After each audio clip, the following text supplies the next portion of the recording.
All right, welcome back to Unsportsmanlike Conduct here on KALA. It is now our pleasure to have John Cloghessy here with us today. Hey, John, thank you so much for being here with us today. We really appreciate it. I'm happy to do it. Got a couple of questions for you we want to ask you. First off, you were involved in sports broadcasting throughout most of your career. My first question is for you. Why did you want to get involved in sports broadcasting? I was, when I was in school, I went to St. Ambrose, and I was surprised to find out when I got there that they had an FM station, and they had a carrier current station, which is one that used to go exclusively to the buildings on campus. And I decided to give it a try because I was interested in that, although as an 18-year-old freshman that didn't know what day of the week it was, I wasn't sure how to execute it. But ultimately, they let me get on the carrier current station. KSAR is what it was at the time. And I got to do a few things there. And then somewhere, I'm trying to think when it was. When I was a sophomore, I was able to get involved in the broadcast of the men's basketball games. And that's where I got the bug. Because I was fairly successful ultimately at doing the play-by-play. And as I've told other people, that opportunity at Ambrose got the play-by-play got me my first 3 jobs. Some of my studio work wasn't what you would call award-winning at times, but I could always do a ball game well, and that got me the first 3 jobs. You talk about your times at St. Ambrose. What led you from Davenport, Iowa, all the way to New York? Well, I started, you get your first job, you go where it is mostly. And I got my first job in Michigan. And I did that for 4 years. And then I had a itch to move on, and I got a job in a station in southern Ohio. And I was there for 2 years. And then I got the opportunity to become the play-by-play voice of Iowa football at KSTT at the time. I don't know what that's called now, but or if it's even on the air, I don't know. And I got to do that for 9 years. And then, things were changing in that regard. Nothing to do with me personally. It was just that we were going to lose the rights to be able to broadcast the games because they were going to an exclusive network. So my full-time job was sales, but I wasn't really good at it. And so I had an agent in Chicago that I had hired to try and get me something, and they came up with this WFAN was starting up, which was the first all-sports radio station. And they asked me to work for them, and it was a very tough decision to make that kind of move, especially with a wife and 4 kids and a 5th on the way, but we did it. I've been here ever since. You call games. That's a long story. I'm sorry. Oh, no, you're fine. You call games for the Iowa Hawkeyes, like you said, and that was a time where the football team themselves were struggling, and then Hayden Fry comes in to be the head coach. What was that like then to see the team turn around in some ways, more winning ways? It was, the first year I had doing the games, the coach was Bob Cummings, and he was at the end of his tenure, and he was going to get fired and did. So then the fans are all saying, "Oh God, what stiff are they going to bring in next?" And then they Bump Elliott, who was the athletic director at the time, and announced that it was Hayden Fry, and everybody goes, "Who?" Well, we found out, didn't we? It was an excellent hire. You talk about Hayden Fry and all that he did for Iowa.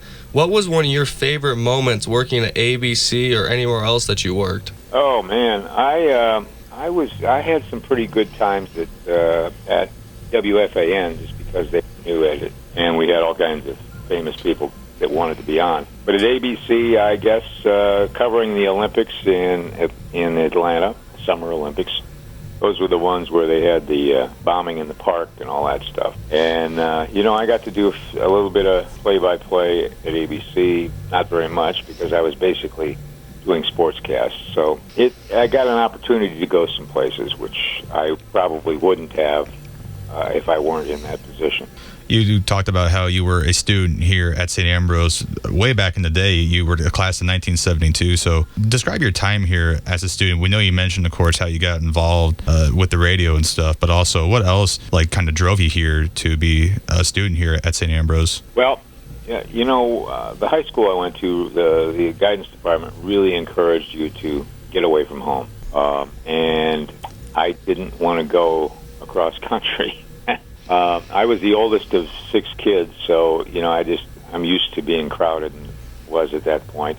And we sent an application to St. Ambrose, and they accepted it, and I got some financial aid. And summer jobs were a lot easier to come by back then, so I had a factory job in the summer, and I got my college all taken care of without any much debt left afterwards. So that had something to do with it. My mom was ecstatic that I went to a Catholic college.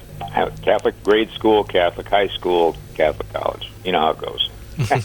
Is there any game that you had watched as a viewer that you wish you could have called as an announcer later? I'm sure I have. I would have loved to have done some of those Joe Montana Super Bowls, or actually the Bears, when they were really good. And those were the ones I always wished I could have had a chance to do that. That would have been great.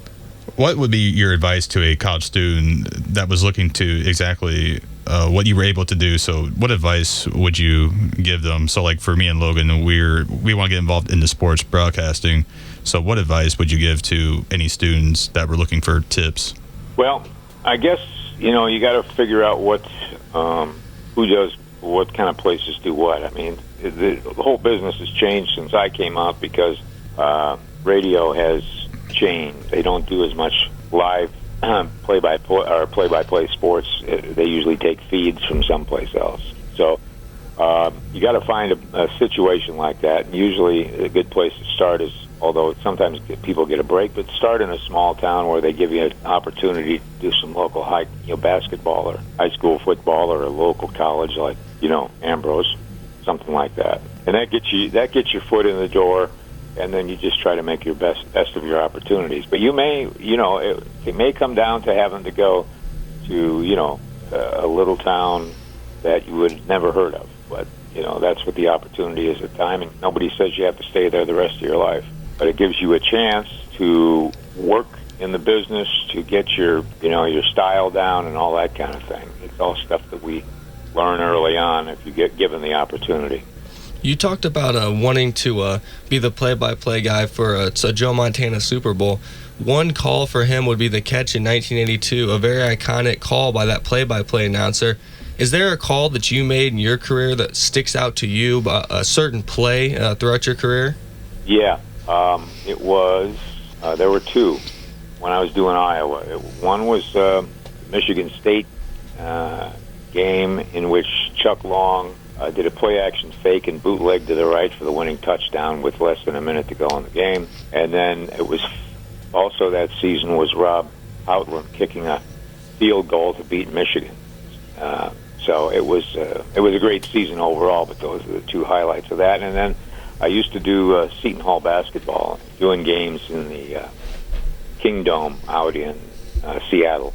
That was the biggest moment for me in that regard.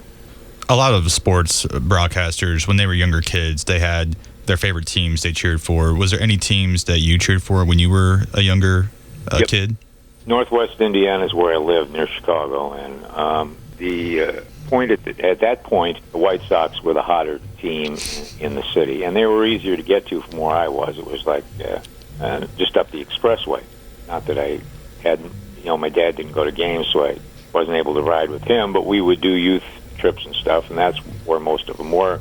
The White Sox were much better with community stuff. And then when I got in high school, the Cubs started to get good, and that became the in thing, and we were able to drive at that point. So some days you used to be able to drive up there the day of the game and just get a ticket and go in and sit down, but you can't.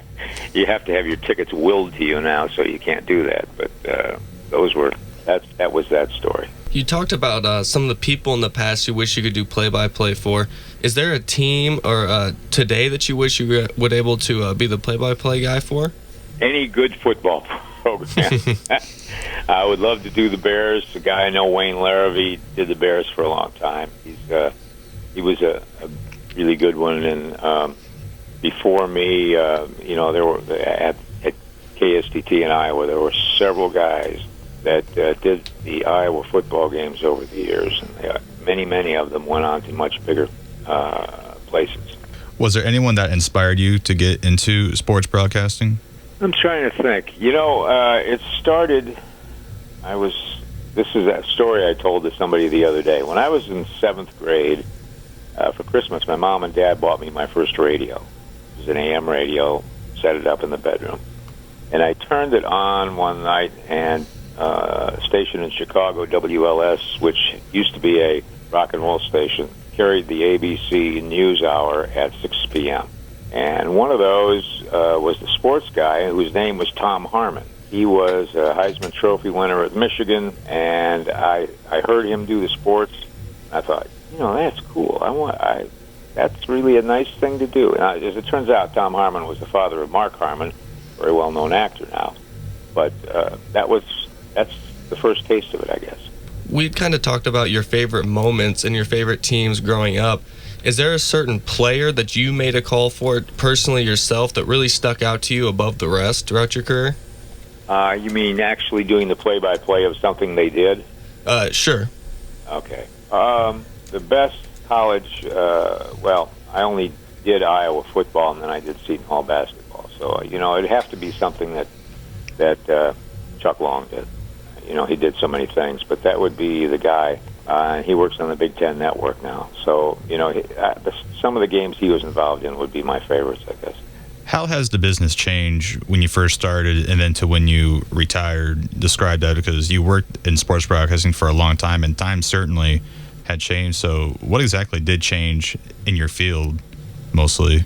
Well, I think basically what happened is most of the stations, even the small markets stations, had been bought up by bigger chains. And, the first job was in Coldwater, Michigan, and now that station is owned by some company that has, 40 other stations or so. And so things you used to do locally, sometimes you're fortunate enough to be able to still do it, but a lot of the times the corporate philosophy prevents you from, the things that have to be done to be able to do those kind of broadcasts. They want to be automated. They don't want to pay rights fees for college or pro. They based it all on what kind of ratings they're getting, and that makes it difficult. And the more that was being bought up by corporations, the less the opportunities were, at least as far as I was concerned. And then a lot of the properties, by properties I mean teams, be it college or pro, all got picked up by national networks or with a company that would own the rights to 6 schools doing their play-by-play or something. So that really thinned it out as far as jobs were concerned in terms of advancing. And a lot of stations don't even do that many sports reports anymore. They do a few. Now, WFAN, where I went in New York, still does hourly sportscasts, but they don't do as many as they used to do when I started there. We did them 4 times an hour back then. So you would say it's more difficult today than in the past? Yeah, I would. I mean, I'm not in it now, but I'm just watching from the outside. The guys I worked with I worked with a lot of young people at Sirius XM for a few years. I worked there in New York. That was all satellite radio, but there were a ton of people to come in, young people just out of college, and they would give them work, whether it's engineering ball games or whether it's helping out with something else. But they all came in, and the door was open for those kids to try different things within the framework of all those radio stations. So that, I think, was an interesting aspect to what has changed in regard to making opportunities, whereas other ones have disappeared. We know you talked about Joe Montana earlier, but was there any team that you admired, or even another player-wise, that you love to call, like when they were playing a game, or was there anyone that you wish you could have gotten to see play when you were announcing? Oh, Notre Dame. I was just an hour from the stadium, but it was like the Statue of Liberty. It was an icon you want to see someday. You talked about wanting to possibly do stuff for the White Sox at Notre Dame. Is it because they were so close to you that they had a special place in your heart, like a coming back home situation? Well, I'm talking about my hopes at the time when I was just getting going, but there wasn't an opportunity to do that, and Notre Dame's rights were owned by a national network, so I had no way to make that step. I just dreamed of being able to do it someday because I got to know the players, by name and so forth, that made some history at this school. And of course, at the time, they were the only Catholic university in America that had a big-time football team. Like you said, calling game, or like you wanted to call games for the White Sox, and you went up to some Sox games when you went on those trips. What player did you like from those White Sox teams, if you can remember? I remember, and you won't. Wasn't the White Sox were pretty good, and they had an old pitcher named Early Wynn, who was their ace, Wynn, and then they had the shortstop second base combination of Louis Aparicio and Nolly Fox, which was there forever. And it was just fun to watch those guys play, and then a couple of home run hitters and stuff. That's you get familiar with names, and then you start watching them, and you like them, and then you get a chance, the opportunity to see them in person. It just makes it grow for you at the time. You talked about the chance you got to work at the Olympics. What was that like for you, getting into the field and getting to work like that? It was a great experience because it was something I hadn't done before, and that was a momentous period of time, as it turned out. I was just hoping to go down and be able to see some action and do some reporting and anchoring the extra reports we were doing at ABC. But that happened to also be the period of time. It was the first Olympics back in the U.S. in quite some time. And so our news department at ABC sent a whole crew down there. They were doing their newscasts from down there and everything else. And then about 2 days after our broadcast started down there, Flight 800 from LaGuardia went down on the south of the shore on Long Island, and 800 people died or something. So, or not 800, but a lot of people died, so they packed up and went back. And then the next week we're still there, and was the bombing in the park in Atlanta. So it was certainly a newsworthy 2-week period of time, tragic as well. But that's why it sticks out in my mind. That along with the fact that I got to see some Olympic athletes in person as opposed to just on TV. We might have already addressed this, but now that you are retired, is there any team that today you like to just sit down and watch, whether sport they're playing? Well, I'm basically a Chicago area kid, so I have access with MLB Network to be able to see some Cubs and Sox games, which I don't sit and watch them from beginning to end, but I do check in, and then I like to watch the local teams here in New York, Yankees and Mets. I'm not a fan of any of these teams. I'm basically today, if you pinned me down, I would be a Cubs fan because I genuinely was emotionally spent when they won the World Series. You talk about throughout your career, you have to take the opportunities that are placed in front of you. Is there an opportunity that throughout your career that arose that you didn't take, that later on you wish you would have taken, or did you take all opportunities that were given? Well, I don't know. I didn't get that many offers. I got lucky, but I'm trying to think. No, I guess not. Only thing I would have liked to have done maybe is Major League Baseball, but that is very hard to get one of those jobs, as you might imagine. Yeah, Pat Hughes, of course, he's the play-by-play announcer for the Chicago Cubs, and that's who I really admired. That's how I wanted to get involved into broadcasting. Now, today, of course, there's so many of them. I know we talked about earlier, like, who inspired you, but now today, is there somebody that you enjoy listening to, that they've been in the business for many years now? Oh, yeah. Some of the guys that I used to listen to, of course, have retired, but I like the guys that do the Mets here on the radio. Another guy I used to work with at WFAN, Howie Rose, who's doing the Mets games on the radio. I like John Sterling's style with the Yankee games, but there are a lot of guys that are very good. The guy in Cleveland is very good, and the Cubs radio is very good too. So there are, these guys got there by the, some people seem to marry their way into positions, but these guys really earn what they have. You talked about opportunities that you were given in the movement from Davenport to New York. What was it like, just drop of a hat, moved somewhere else and for a new opportunity? How was that effect on you? I don't have the sole say in that, because I was answering to a family too. So we moved from Davenport to New York, and I had 4 children and a 5th on the way, and so I had other people to account for that. We finally discussed it and decided that what I was doing at KSDT we knew was going to go away because of exclusive rights on the Iowa games, and I was just not a very good salesman, so I was open to opportunities, and this one just kind of dropped in my lap, so we had to give it serious consideration, and ultimately, of course, decided to go. It can always be tough when you have to move from a place to a place.